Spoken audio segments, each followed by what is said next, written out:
Welcome back to another episode of the Be the CEO of Your Life and Business podcast. Amy and I talk a lot about how we don't believe in balance, right? Because we have work, we have home, and there's always so many things to do. So I don't believe that anything will ever be balanced. But there is a mindset shift that has been so incredibly helpful for me that we heard on the Mel Robbins podcast. And I think we mentioned it, but we didn't really talk about it in depth. But it's been helping me so much lately that I really wanted to dive a little bit deeper into it. And it's the concept of the laundry is never done. Like in my head, we're working all day, we're dealing with the kids at night, there's so much to be done around the house. And every time I would step into the laundry room, I would just be annoyed that the laundry had to be done again. The clothes were piled up again, the hampers are full again. And when I forget who the expert was that she had on the show, but this person said, you have to change your mindset around it. The laundry is never going to be done. It's never going to be done. It's just, how did she phrase it? It's a cycles. Yeah. Right. So you're doing it in a cycle. And that mindset shift has really, really helped me lately. What was the other example that you were just talking about before we started recording? About doing dishes? Yes. Yeah. Doing dishes. Every time I step into the kitchen, the sink is full. Yeah. Even though I have just emptied the sink, put everything in the dishwasher, run the dishwasher, and I go back to the sink and there's something else there because my kids are always eating, always in the kitchen. I have tried shutting off the lights in the kitchen after dinner to say, kitchen's closed. Yep. Nothing works. Nothing. So every time I step to the sink, and my mom was over on Sunday and she was like, you are always standing at this sink. And it really, it historically has been something that causes me a lot of stress. And once I changed my mindset around it, it was life-changing. It's been really like alleviating the mental load, right? It's still it's not changing the physical load. Like, I think that's really important to take away here and to That's frame. such a big distinction. Right? Yes. It's not taking away the physical load. You're not changing it in a way that somebody else is doing it for you. Okay. So this is like before you get to that point, it's a mindset shift, right? Yeah. So there could either be a mindset shift or there's an actual like physical shift where you hire somebody else to do your laundry. You hire somebody to clean your house. You hire somebody to drive your kids around. You hire another person to do a job within your business. Like, it could be anything. That's normally what I think people jump to right away of like, Yes. how can I offload this from my mental energy? But then it's like, well, wait a second. What if you did the mindset work first, appreciated the item and maybe reframed the issue a little bit so that you deal with it a little bit better internally. And then you say, this still isn't working, right? Like, mindset shift is great, but there's something else. I need to carve out more time so I can spend with my kids, or I need to carve out more time so I can be at my business. So one of these things has to give, and I need to now delegate it. That is a distinction that I've never thought of until you literally just said that. Well, thanks Amy. for joining us today. We're glad you're here. Toodles. No, I'm kidding. But isn't that great? Isn't that crazy though? It is very true. And, because what's easier? What's the easier of those two things? Physical offload, right? Like, I have somebody else help me with the house. It's not as easy to stop and say, you know what, maybe my mindset, maybe I'm the problem. Maybe it's me. People don't want to do that. They want to be like, all right, how do I solve this problem? Because all they see it as is a problem, as opposed to reframing the mindset and saying it's a cycle. For me, it's not, the laundry, yes. The laundry, the dishes, the constant and being in motion with the kids and sports and all the activities. For me, it's the toy pickup in my house. Oh God, those days were torture. Every room in my house is destroyed. Yep. And it's now a big old family thing that towards the end of the night, we're like, all right, all of these rooms have to be cleaned up. Let's go. And my brother and my sister-in-law actually do this. And I love this. They literally get the kids in bed and then they use the time to like tidy up a room as almost like their I call it tea time. I heard this phrase from another couple when I was doing pre-Cana classes. And they call it tea time because they love tea, and they carve out like an hour every single week, and they sit and they have a cup of tea and they just talk about life. They talk about the kids' schedules. Like they do like this whole thing. So anytime I talk about like quality time between married couples, Yeah. it's called tea time. So my brother and my sister-in-law, they use that time at the end of the day as like their tea time, where they like catch up, they clean up, they talk, the kids are already in bed, whatever. And for us, what I've noticed is I'm like, okay, how can I reframe the mess in every single room? Like, I can't keep picking up after my kids. They are constant. It's like a trail of breadcrumbs. They leave one room and the toys are just coming out behind them. If I spent all of my time picking up after them all the time, all day long, I would never be complete, which leads me to believe that this is cyclical. You're never going to have like a perfect room and that the toy cleanup is done. It's just going to be in that part of the cycle where you have a floor that you can see again and it's not covered with toys, but then it's going to go back. And the quicker that you accept that, the better that that is, I think. I will tell you that although now you have toys all over the floor, it will change one day, at least in my house. It changed to fruit snack wrappers all over Oh my Christopher's gosh. floor, his socks and underwear everywhere because he cleans up nothing. And so his room has just been replaced with food wrappers, and not only all over his room, but every time I do his laundry, there's fruit snack wrappers all over the washer and dryer. And it's like you have to go on a scavenger hunt to find like socks, pants. Like, I know you were wearing pants today. Where did you put them? Right. Like, where could they possibly be? Right. Normally, when he gets dressed for sports, they're on my kitchen floor because he literally, I don't know why they get dressed in the kitchen, whatever, but he'll drop his pants and leave them. They're like standing on the kitchen floor, and I'll walk around the island and I'll take a picture and send it to my mom, be like, oh, I guess Chris got ready for his baseball game today. Oh my gosh. But it's never ending. Never ending. And so up until a couple months ago, before I heard that on Mel Robbins' podcast, this was such an incredible source of stress for me because I was thinking about it as I didn't get the laundry done today. I didn't get the dishes done today. Yeah, I that word didn't- done. That's the word. That one word, changing that has literally shifted the way that I think about all of the things that we have to do as moms, right? Yeah. I mean, how many tasks do we do on any given day outside of, the law firm that we're running, right? If you just think about at home, how many things do you have to do on any given day? 1,000. I mean, it's just ridiculous. I actually heard that stat today that like just decisions alone that you have to make is close to 35,000. That was Mel Robbins. What? Yes. That's insane. And like, think about just how many things are part of your normal routines and your habits every single day, even before I leave the house. If I had dust on the bottom of my shoes that just like would be leaving behind a trail of the route that I take every day, it would be ridiculous. Like I would look like like an ant, like traveling around the house. Because it's nuts. I touch almost every room in the house before I even leave my house. And then when you get home, it's the same kind of routine. So what is a tip? Now that we know that these things are cycles, like what is one tip that you would recommend to the working mom or dad who is stuck in these cycles or feels like they're stuck in these cycles, like then they don't see an end to it? Because in reality, there really is no end to it. What would you suggest? Yeah, but I feel like before the mindset shift, you're not in a cycle. So you're not like I wasn't looking at it as a cycle. So I would say to myself, okay, this is a task that has to be done, like checked off today. Right. And if I only got Christopher's laundry done or like the boys, whatever, I would still be annoyed that it wasn't all quote unquote done.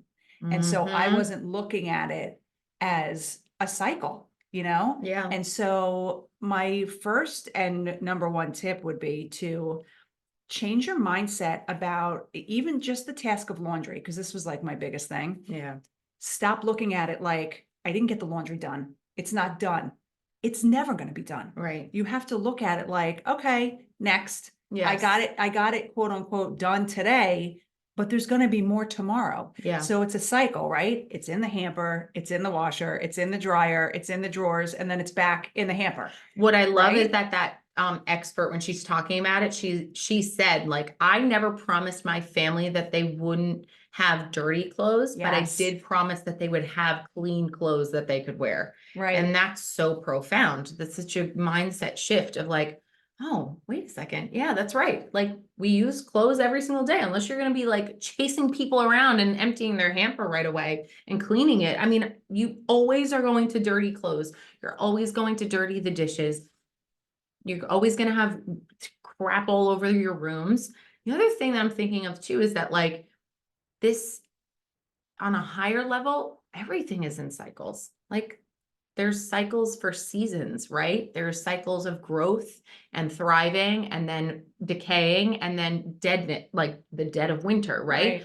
That's in a cycle. Tony Robbins talks a lot about that. Right. Yeah. And like, we live our lives in cycles. For women, you have a cycle. Like, there's like all of these things that are on a cyclical calendar that why doesn't it make sense to live your life as a cycle like that? And even just thinking about everything in your house as a Yeah. cycle. One thing I love that my hairdresser has said, she's been doing my, has been doing my hair since I was 17. So she's been doing my hair for 30 years, right? So since COVID, she comes to my house to do my hair. And every time she comes, I'm like, oh my God, I'm sorry about the mess, whatever. And she literally says every time, your house is lived in. Of course it's going to look like this. Love that. And it's one of my favorite lines. And the first time she said it to me, I was like, yes, that is so true. Yeah. We have 3 kids and a dog. Yep. And multiple sports, clothes everywhere. Yep. And our house is lived in.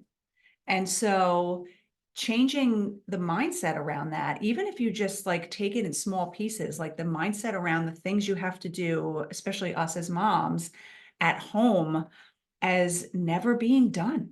Like, it's always going to be there. You just have to start over again the next day. Sometimes you'll have clean clothes. Sometimes you'll have dirty clothes. You'll always have both. And it's just like a round and round cycle. And your house that is one thing that also really helped me, because when I walk in after a very long day at work, and I know so many people can relate to this, I walk in my house and it's a mess and I just want to walk back out. I just cannot. I see the mess and I'm like, oh, I can't handle this. I know. And it just stresses me out. And yes, it's the mess that stresses me out, but I think it's more so the fact that I'm like, how could I not be getting this done? And so I put the blame on myself. Oh, yeah. For not being able to get to it after working a full day and raising 3 kids. Right. So look at how that impacts you. Look at how that could impact your physical health, your mental health, your energy. If you continue to look at it in a done or not done, complete or not complete, clean or not clean, right? You then say, oh, if it's not clean, then that means I'm not doing enough. I'm not working as hard. I'm not X, Y, and Z, fill in the blank. I'm failing, right? Like, I'm not good at this. There's something wrong with me. And it goes on to this, like, just really sad trajectory of the way that you're thinking about the situation. Thinking of it as a cycle of, oh, all right, so the kids are having another dirty dish. It's going to end up in the sink. Oh, well, like, it is what it is. Doesn't mean I have to clean every dish after they put it in there. I can now structure the day knowing that there's a cycle and say, I'm not running the dishwasher after every single meal. I'm not cleaning every dish, although I love a clean sink. So that one, I'm like, that's a struggle. Yeah, get that stuff in the dishwasher or the dish drain. Like, there's 2 options. But really, even the idea about toys, going back to the example before, not chasing after my kids in every single room while they're awake, cleaning stuff up. Like, you just can't. And, one of the other things that she talked about too was like looking at the cycle. What's the pain point in that cycle for you? So for like laundry, she said, I'm fine with washing the clothes, throwing them in the dryer, but when they come out, once they go back into a laundry basket, they will sit there. There is no folding that happens. Okay, that I cannot handle. Me neither. Okay, I can't do wrinkly clothes. And the reason why is because, truthfully, like, I don't want to have to carve out the time to iron everything before I'm going to wear it. But for her, she's like, if it's underwear, socks, whatever, I don't fold it. Yeah. And you sit here like, wait a minute, I have been programmed that the laundry is not complete until all of that stuff is folded And away. and away. But what if that's not the reality? It's not my reality because I cannot leave clothes in a laundry basket No. not folded. No. That is just too much for me. However, like for example, right now, Sunday, what today is? Today's Thursday. Okay, so on Monday night, I think it was, I did Mike's laundry and one of the kids, I can't remember who, I folded it. I put it in the laundry basket and I have not put it away yet because I have not had time. I've Yeah. been racing around like a lunatic and that laundry basket is sitting on my bedroom floor with the folded clothes in it. But you know, instead of looking at it every time I walk in my room and getting mad at myself for not having put it Right. away yet, Right. I just say, you know what? It's a crazy week. Mike is away. I'm juggling all the things with the kids plus work, and I just haven't gotten to it yet. Yeah. And that's okay. Yeah. That's the other shift too, right? Like if you change up a little bit of the cycle and you're like, okay, it doesn't have to go away right this second. Or maybe I fold everything, I put it in baskets, and like Thursday night is the day that everything goes away. And there we have it. Like it doesn't have to be done right away. And I think that's the pressure. We put so much pressure on ourselves. And I know I put a lot of pressure. I love a clean kitchen. I love not having a laundry basket seen. It has to go back in the laundry room. Like I love all of these things. But if it doesn't happen, it doesn't happen. And recognizing that it's part of this bigger cycle that really is never supposed to be complete. It's just going to keep happening over and over again. I mean, I think you coming to terms with that is probably the first step, I think right? that's the hardest part Yeah. is coming to terms with it because now I'm okay with it. I mean, Yeah. once in a while I'll still get stressed out about it, but since I've changed my mindset about it, it really, you know, even around the food shopping, Oh, like yeah. constantly running out of food because I have 3 kids that eat a lot Mm-hmm. and I buy food, it's gone, but it's a cycle. Mm-hmm. And I will simply say to them, guys, I'm really sorry, but I don't have time to go food shopping again this week. Find something that's here. There is something for you to eat, maybe not what you'd prefer, but there's food in the house. Yeah. And I'll get to it next weekend. Right. And that's it. That Right. too is a cycle. I do the food shopping on Sunday. If we need 1 or 2 things during the week, if I have time, I will go pick it up or I'll ask Mike to do it. But other than that, that's it. Yeah. There's nothing else I can do. And that's good. That's also like putting like a firm pinpoint in that anchor, in that cycle, like an anchor almost of like, if it runs out, I'm not going out to refill it, right? Like Right. you're not creating these mini cycles within a cycle.